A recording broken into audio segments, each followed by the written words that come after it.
Всем привет! Меня зовут Наталья Конешникова, я фотограф. Уже не хочу говорить фуд-фотограф, потому что стала в последнее время увлекаться разными видами фотографий, не только фуд-фотографии, но и разными жанрами фотографий, поэтому просто фотограф. Just photographer, just a photographer. Когда начала заниматься фотографией начала заниматься с 32 лет. Мне муж подарил на Новый год камеру, и с тех пор потихонечку начала фотографировать. Вообще начиналось все с кулинарии. Выйдя в декрет, я увлеклась кулинарией. То есть, в принципе, активный человек, и мне нужно было какая-то активность внутри 4 стен. И, собственно, я увлеклась не фотографией, а кулинарией. У нас появился кулинарный клуб «Вкусно, быстро, легко» с девочками. Мы готовили, очень активно везде участвовали, проводили кулинарные встречи, ярмарки, всякие разные мероприятия, и впоследствии решили выпустить свой кулинарный журнал. И, собственно, для этого журнала мне понадобились красивые картинки. И кулинария перевела меня к фуд-фотографии. То есть я начала изучать более подробно, более углубленно, и теперь уже не знаю, что мне больше нравится, готовить или фотографировать. В общем, вот так я пришла к фотографии. Так, вот это мои старые работы. Это самая первая фотография, которую я сделала. По-моему, 2016, ой, нет, вру. Так, 2013, наверное, года, лет 7 назад это сделана была эта фотография. Конечно, если сейчас я ее на нее посмотрю, это просто трешечок такой. Вот, но тогда мне это казалось очень красиво, все прям шедеврально. И я даже осмелилась это выложить с гордостью в социальные сети и рецепт разместить далее. Но если сейчас уже с высоты пройденных лет и опыта посмотреть на эту фотографию таким объективным взглядом, это просто, конечно, ужас ужасный. Во-первых, снято на прозрачном столе, то есть видно кафель, ножки стула, провода, и если даже вы заметите снизу что-то голубое, это мой носок и тапок. То бишь, это вообще никогда не снимайте на прозрачных столешницах, это как бы, это вообще не должно быть такого, потому что если какая-то задумка у вас определенная не имеется, то так нельзя снимать, конечно. Ну и по композиции я здесь вообще молчу, здесь никакой композиции, никакого света, лампочки отражаются на том же прозрачном столе, пирог вообще непонятно, он какой, с чем, из чего он. Пирог просто какая-то вот непонятный пирог. А с чем? Непонятно. Вот как раз роль фотографии, вот это очень сложное блюдо для фотографирования, потому что начинка, ее не видно. Вот, и когда мы создаем композицию, мы не просто так раскидываем эти штуки, да, вот всякие там грибочки, там помидорки, это говорящие продукты, они говорят, собственно, что находится в начинке. Ты их видишь, ты понимаешь, из чего создан этот пирог, да, создано это блюдо. Поэтому, если бы я сейчас снимала этот пирог, я бы его, конечно, сняла по-другому. Так, листаем дальше. Это уже типа уровень 2 по сложности. Этот период фотографирования я называю скатерочным. То есть мы снимали на всяких цветастых, таких разноцветных скатертях, салфеточках. Чем красивее, тем цветастее, тем лучше, тем моднее. Даже надпись «Наталья» есть, имеется сзади, типа такой подписи, да. Но, опять-таки, здесь никакой композиции, цвет ужасный, все желтое. Ну,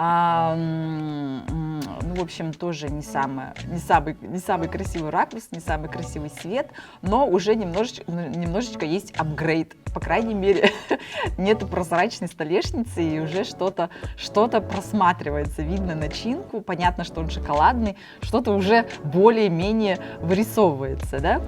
Дальше, это тоже уже уровень, наверное, 3 моего развития. Здесь уже дневной свет, это уже не лампочковый свет, как в предыдущих снимках было снято просто с лампочковым светом, да, вот, ну, то есть никаких теней, никакого объема. Здесь уже снято с дневным светом, по крайней мере. А здесь уже есть даже контровичок, если так посмотреть, контровой свет от окна уже более-менее. Но смотрите, какие ошибки. Опять лежат ложечки рядышком, да. В фотографии мы, как правило, не используем глянцевых ложек. Почему мы используем частенько всякие эти состаренные матовые штуки, вот эти предметы, ложки, вилки, поварешки, потому что в них не отражается вот все, что вот в округе, там на потолке. Вот тут видно, что я стою с камерой в ложках, если присмотреться. Я стою там с камерой, видно мой какой-то интерьер моей кухни, да, видно окно. Вот это прям ужасно, это ужас ужасный. Был даже вот такой случай у нас у фотографов, где девочка снимала новогоднюю композицию дома, и у нее на фоне лежали глянцевые елочные игрушки. И она там стояла, отражалась в трусах, грубо говоря. Она, естественно, этого не заметила, но когда приближаешь, то это четко заметно. Поэтому с глянцевыми поверхностями, друзья мои, будьте очень осторожны. Используйте матовые ложки, матовые вилки, матовые какие-то предметы, чтобы ничего в вашей фотографии не отражалось. И даже вот те же самые, скоро будет Новый год, тоже будут очень часто снимать всякими елочными шариками, там прочими такими вещами. Осторожно. Я даже в журнале нашла тоже такую фотографию. Мы снимали, кстати, с Сегой. Мы снимали какой-то раздел, связанный с новогодними блюдами мира. Там были разные новогодние блюда разных стран. И туда мы вот так бабахнули шарики, и все вот так стоим, 10 человек, и смотрим на это блюдо, и все так отражаемся. Но благо мы были одеты, тут уже не было ничего компрометирующего, но тем не менее были видны наши вот эти все веселые фейсы, да, на этих елочных шарах, поэтому с этим осторожно. Где и как учились? Я вообще практик, я не воспринимаю материал, сухой технический материал. Я не читала, честно признаться, ни одной книги касательно фотографий. Мне однажды на день рождения подарили такую толстенную книгу, где все расписано, вот эти все диафрагмы, выдержки, там, экспозиции и прочие дела. Но когда ты новичок и вообще в этом не разбираешься, для тебя это китайская грамота, ну лично для меня. И я практик, мне нужно потыкать, посмотреть разницу. Ага, если я так сделаю, значит так. Если я так сделаю, покручу, значит так. Вот, то есть, если я вижу, как это, что меняется, что происходит, так я лучше воспринимаю. Поэтому я ездила и училась. То есть мне нужно было понять технологию камеры, что вот эти все кнопочки означают, для чего они нужны. И что, если я нажму вот эту кнопку, что произойдет. Вот чисто вот для этого я ездила учиться. Потому что как свое художественное видение у каждого фотографа все равно оно разное, этому невозможно научиться.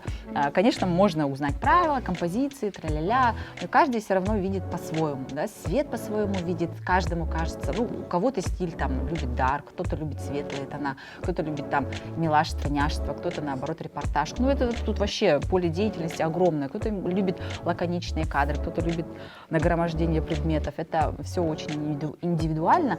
Но вот понять технологию мне было важно, поэтому я ездила к разным мастерам в Москву, и к предметникам, и к фуд-фотографам, и на разные мастер-классы тоже ездила, чтобы просто понять. И уже у разных людей надо учиться, чтобы понять, что тебе нравится, что тебе подходит, с чем ты хочешь работать, с чем ты не хочешь работать. Ну, к примеру, вот я ездила к Морозову Валерию, он на тот момент входил в тройку лучших предметников России, то есть он работает там с Макдональдс, с Ланком, с такими вот известными брендами, но я поняла, что это не мое, это чисто рекламная съемка, то есть они вокруг одной бутылки выстраивают просто миллиард всяких там световых коридоров, то есть этой бутылки практически не видно, да?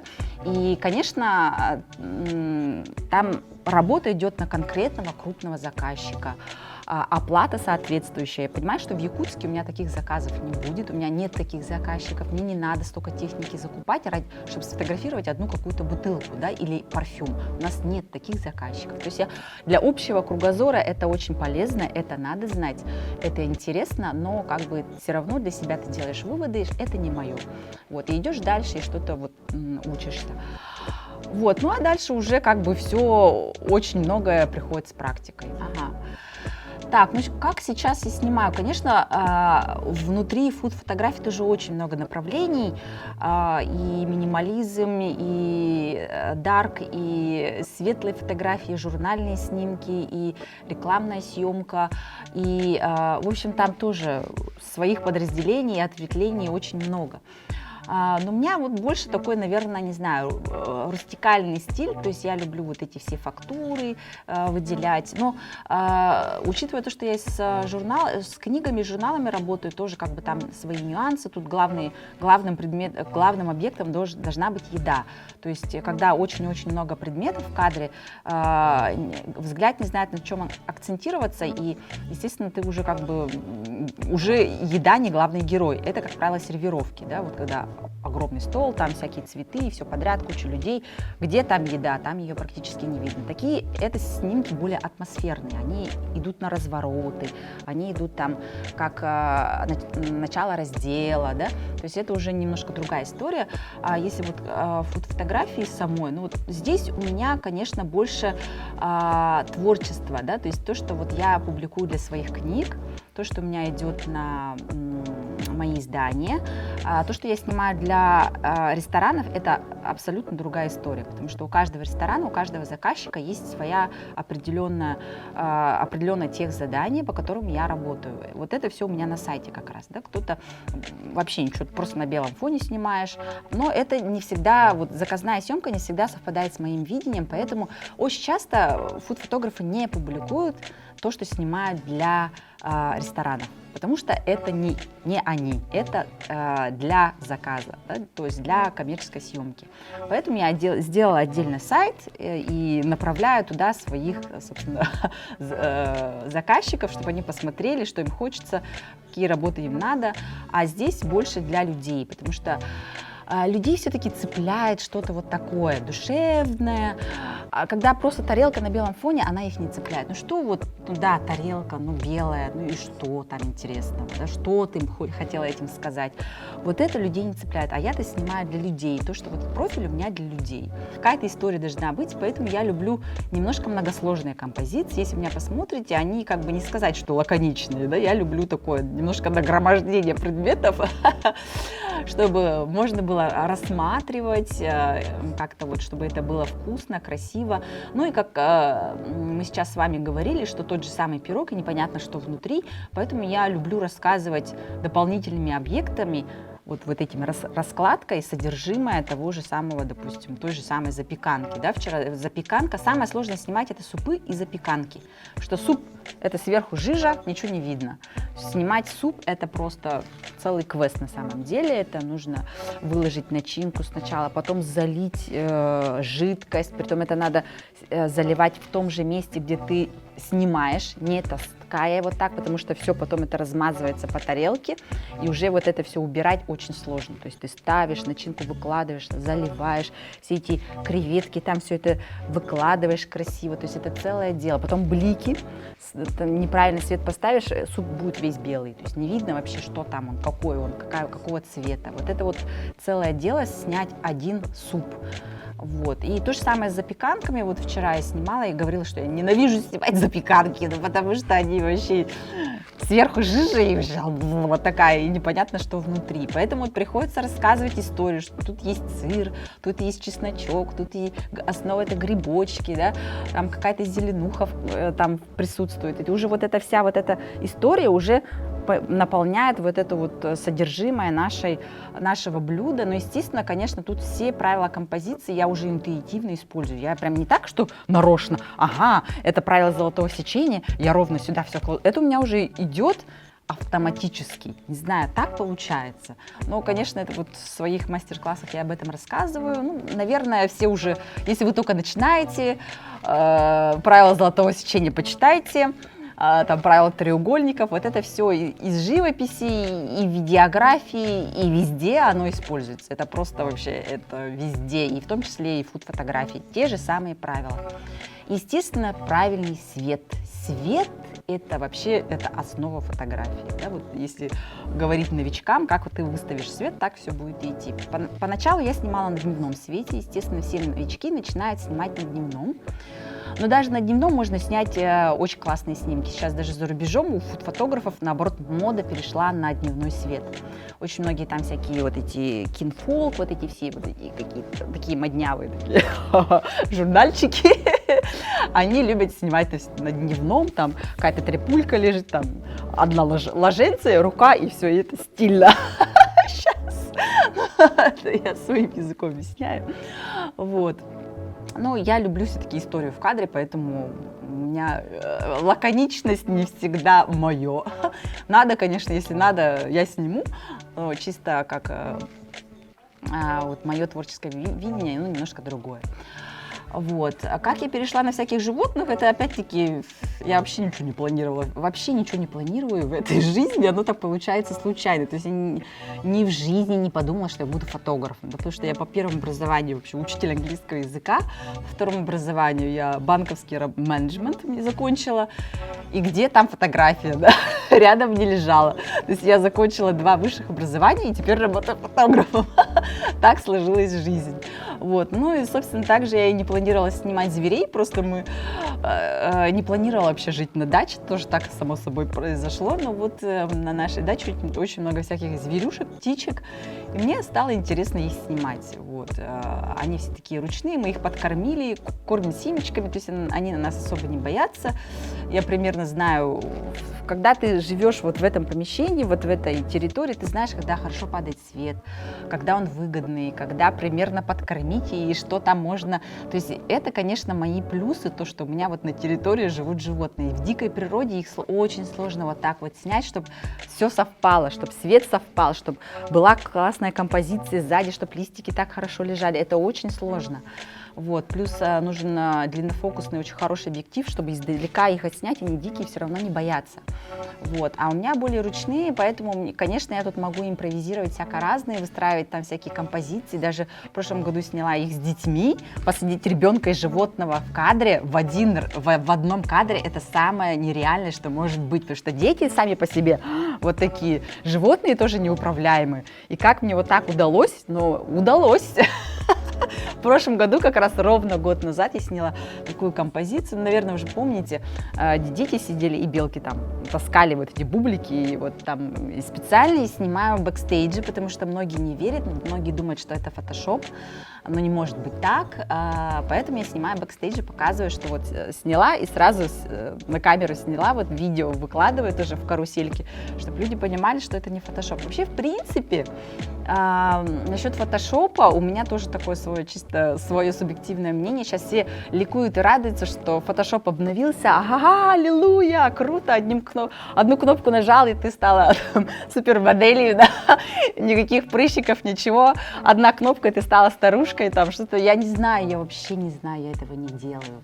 Фотографии, я, честно говоря, вот я снимаю уже сколько лет, но я вот первый раз вот только недавно узнала, что такое плагины и что такое, как они называются-то, пресеты. Я только узнала, что это такое, вы представляете? Позорище, да? Но оно мне не надо, оно мне не надо было. Потому что, в принципе, фотографии, зачем эти пресеты? Зачем вот это все? Не надо там, мы наоборот все шарпим. Если в человеческой съемке пытаются все выгладить, прыщики убрать, там все сделать глянцево, красиво, у нас наоборот надо все вытащить фактуру, показать, что вот это. Поэтому я вообще даже этим не пользовалась никогда. Вот просто я сейчас стала увлекаться немножко и человекосъемкой, человечатиной, как я говорю, да? Из фуд-фотографии перешла немножко на такую человеческую съемку. Мне тоже это стало интересно. Мы стали путешествовать много и снимать друг друга, и разные проекты там делать. Поэтому мне стало просто интересно. Я прошла мастер-класс тоже один. Вот Недялкова Ирина приезжала в этом году. У нее прошла, и вот как раз узнала, что это такое. Вот. Но, честно говоря, я ими не увлекаюсь. И как по старинке считаю, что нужно снимать исходник качественно. То есть сейчас немножко все так обленились, что даже отражателями не пользуются. Дорогие мои новички, старайтесь сделать исходник качественным. Уж фуд-фотографии без отражателя никак. Никакая там кисточка там волшебная вас не спасет. Поэтому все-таки у меня всегда и сейчас в работе 2 источника света, как хотя бы минимум, да, но ну и с дневным светом, конечно, обязательно вот эти все отражатели правильно ставить, размещать тоже надо. Кстати, вот это уже не модно, это уже не тренд так делать. Сейчас снимают все живую еду. Вот, то есть, ну, фуд-фотографии. Вот эти все моторное масло, там вот эти все пенка для бритья, для пива, чтобы вот это не париться, да, чтобы там не крутить, соль не лить, чтобы настоящая пенка не была. Это все используется в рекламной съемке. То, что вы видите по телевизору, йогурт там не йогурт, клубника там не клубника, там все не настоящее. А вот в той фотографии, которую мы используем, вот, в которой я занимаюсь и которую снимают в ресторанах, там нельзя этого делать. Ну вот ты снимешь супер глянцево, красиво, а тебе принесут другое блюдо. То есть блюдо должно быть такое, которое тебе принесут. Вот, поэтому в ресторанке тоже мы такого не делаем. Максимум, что мы можем там подмазать растительным маслом мясо, чтобы оно блестело, да, потому что оно могло постоять, подсохнуть, что оно буквально вот блестит первые несколько там секунд, потом оно уже впитывает все это и уже не блестит.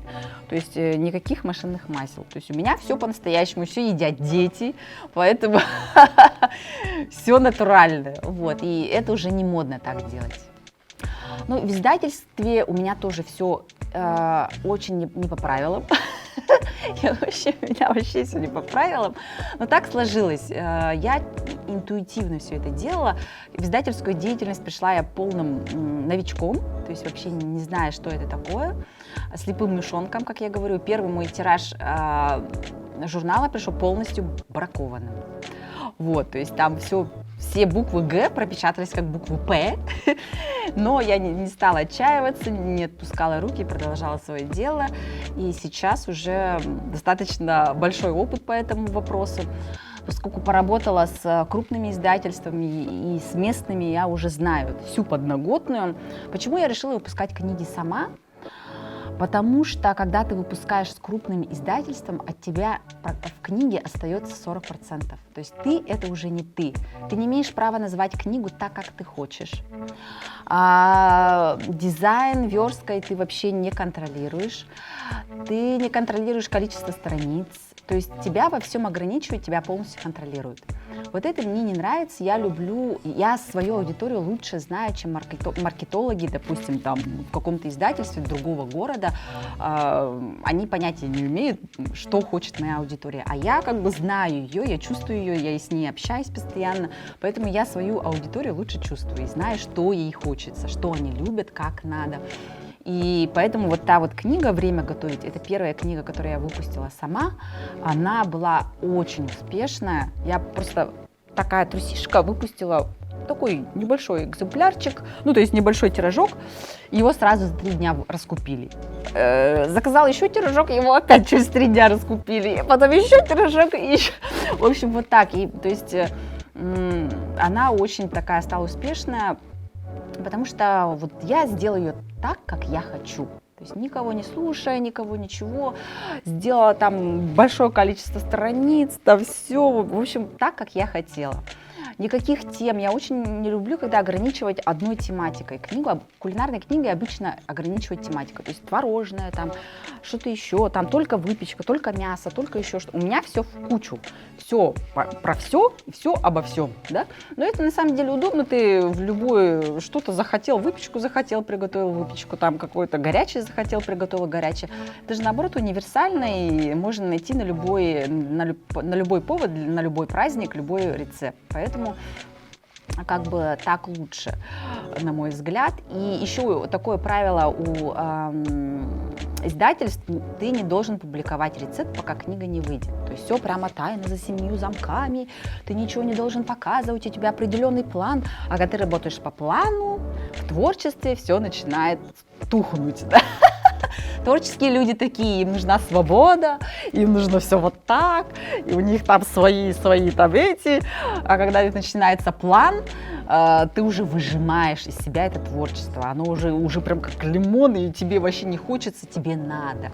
А когда у тебя нет плана, я никогда не планирую свои книги. Что у меня там будет, я сама не знаю. Я просто делаю. А потом вот вижу, что людям нравится, включаю те рецепты, которые были самые популярные, которые самые людям понравились, в общем. И вот это все собираю в одну кучу. Вот, то есть у меня вообще все наоборот. Я все показываю, собираю. У меня чем больше страниц, тем лучше. Кстати, вот новая книга скоро выйдет. Она около 200 страниц, то есть самая объемная. Вот, и тоже я ее не планировала, у меня никакой темы не было. Тему задала жизнь, да, вот в связи с пандемией мы никуда не ездили, но стали ездить по своей республике, и вот это такая вот нить в этой книге будет. Вот, забегая вперед. Какие могут быть советы новичкам? Ну, конечно, изучить свет и правила композиции — это понятное дело, но больше, наверное, снимать и чувствовать, как ты хочешь, потому что тренды, да, очень часто говорят у нас о тренды, что тренды вот то, тренды сё. Тренды знать нужно, это важно, чтобы вообще знать, что происходит в мире, но надо найти свою личную какую-то изюминку, чтобы люди не гонятся, вот когда вот обычный зритель, его что-то цепляет, его не цепляет тренд, его цепляет изюм. Вот этот вот просто изюм. Сладкий и вкусный. Вот он должен, вот если вы найдете свой вот этот вот изюм, тогда вы как бы найдете то, что все мы фотографы ищем. Вот свой стиль, да, свой какой-то вот свою индивидуальность. То, к чему именно к этому человеку идут люди, что они хотят от него получить и что они от него ждут. Вот, собственно, вот так. Это изюм. Обычный вот такой маленький, сладкий изюм. Вот, найти свой изюм — это очень важно. И надеюсь, у начинающих фотографов вы тоже найдете. Но надо экспериментировать, конечно, пробовать, а потом понять, что тебе нравится. Спасибо, что меня прослушали, мне было очень приятно с вами пообщаться, рассказать о своем пути, о своем творчестве. Всем желаю успехов. Пока-пока, до новых встреч.